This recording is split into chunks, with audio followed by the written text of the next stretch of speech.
بسم اللہ الرحمن الرحیم۔ شروع اللہ کے نام سے جو بڑا مہربان نہایت رحم والا ہے۔ السلام علیکم۔ ایک غریب عورت حضرت بابا فرید الدین گنج شکر رحمۃ اللہ علیہ کے پاس آئی اور اپنی مفلسی کی شکایت کی۔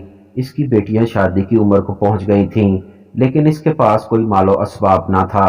بابا جی نے اس کی بات سنی اور اس کے لیے دعا فرمائی، لیکن وہ عورت بابا جی سے کچھ لینے پر باضد رہی۔ بابا جی نے فرمایا، بی بی، سب خزانے تو اللہ کے پاس ہیں، اس سے مانگو، میں تو خود اس کا ادنا سا غلام ہوں۔ لیکن وہ عورت بولی، آپ اللہ کے نیک بندے ہیں، میں آپ کے در سے خالی نہیں جاؤں گی۔ جب اس عورت کا اصرار حد سے بڑھ گیا تو بابا جی نے فرمایا، اچھا جاؤ اور کوئی مٹی کا ڈھیلا اٹھا کر لاؤ۔ وہ عورت مٹی کا ایک ڈھیلا اٹھا لائی۔ بابا فرید الدین گنج شکر رحمۃ اللہ علیہ نے 3 مرتبہ سورہ اخلاص قل هو اللہ احد پڑھ کر مٹی پر دم کیا تو اللہ کی قدرت سے وہ مٹی سونا بن گئی۔ آپ رحمت اللہ علیہ نے وہ مٹی کا ڈھیلا اس عورت کے حوالے کرتے ہوئے فرمایا، لو بی بی، اس سے اپنی بچیوں کی شادی کا بندوبست کرو۔ وہ شکریہ ادا کرتی ہوئی چلے گئی، لیکن سونا بنانے کا نسخہ اس کے دماغ میں بیٹھ گیا۔ گھر جا کر اس نے مٹی کے ڈھیلے اکٹھے کیے، سارے گھر کو پاک صاف کیا اور خوشبو سے مہکا دیا۔ غسل کر کے پاک صاف لباس پہنا اور اپنے عمل میں شدت پیدا کرنے کے لیے اس نے 3 کی بجائے 300 بار سورہ اخلاص پڑھی اور مٹی پر دم کیا۔ اس کا خیال تھا کہ آن کی آن میں مٹی سونے میں بدل جائے گی، لیکن ایسا کچھ نہ ہوا۔ اس عورت پر جنون کی سی کیفیت سوار ہو گئی۔ ابھی وہ بار بار سورہ اخلاص پڑھتی اور مٹی پر دم کرتی، لیکن مٹی مٹی ہی رہتی۔ 3 دن تک وہ سورہ اخلاص پڑھتی رہی، لیکن سب بے سود رہا۔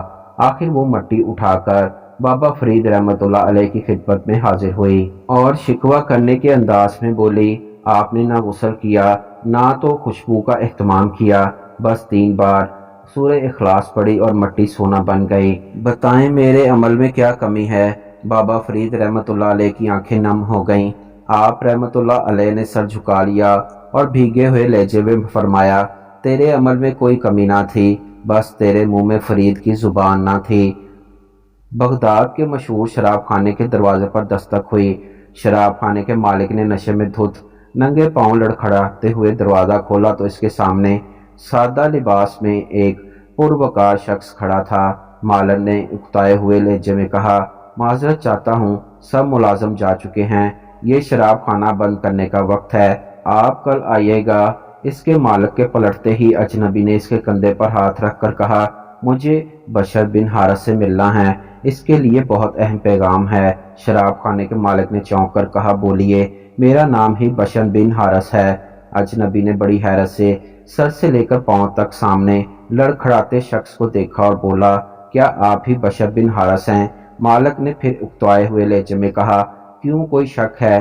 اجنبی نے آگے بڑھ کر اس کے ہاتھوں کو بوسہ دیا اور بولا، سنو بشر بن حارث، خالق الارض والسماء نے مجھے کہا ہے کہ میرے دوست بشر بن حارث کو میرا سلام پیش کرنا اور کہنا، جو عزت تم نے میرے نام کو دی تھی وہی عزت رہتی دنیا تک تمہارے نام کو ملے گی۔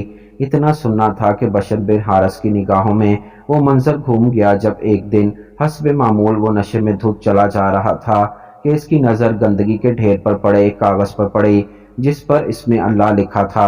اس نے کاغذ کو بڑے احترام سے چوما اور صاف کر کے پاک جگہ رکھ دیا اور کہا، اے مالک عرش، یہ جگہ تو بشر کا مقام ہے، تمہارا نہیں۔ بس یہی ادا بشر بن حارث کی اللہ تعالیٰ کو بہت پسند آئی اور اللہ تعالیٰ نے بشر حافی رحمت اللہ علیہ کے سارے گناہ معاف کر دیے۔ جس وقت آپ کی توبہ قبول ہوئی اس وقت آپ کے ننگے پاؤں تھے اور ساری زندگی ننگے پاؤں چلتے رہے۔ جس گلی سے آپ گزرتے تھے اس گلی میں کبھی کسی جانور نے گوبر نہیں کیا۔ ننگے پاؤں چلنے کی وجہ سے آپ کا لقب بشر حافی پڑ گیا۔ وہ بشر حافی جس کے متعلق اپنے وقت کے امام احمد بن جنبل فرمایا کرتے تھے، لوگوں، جس اللہ کو احمد بن جنبل مانتا ہے بشر حافی اسے پہچانتا ہے۔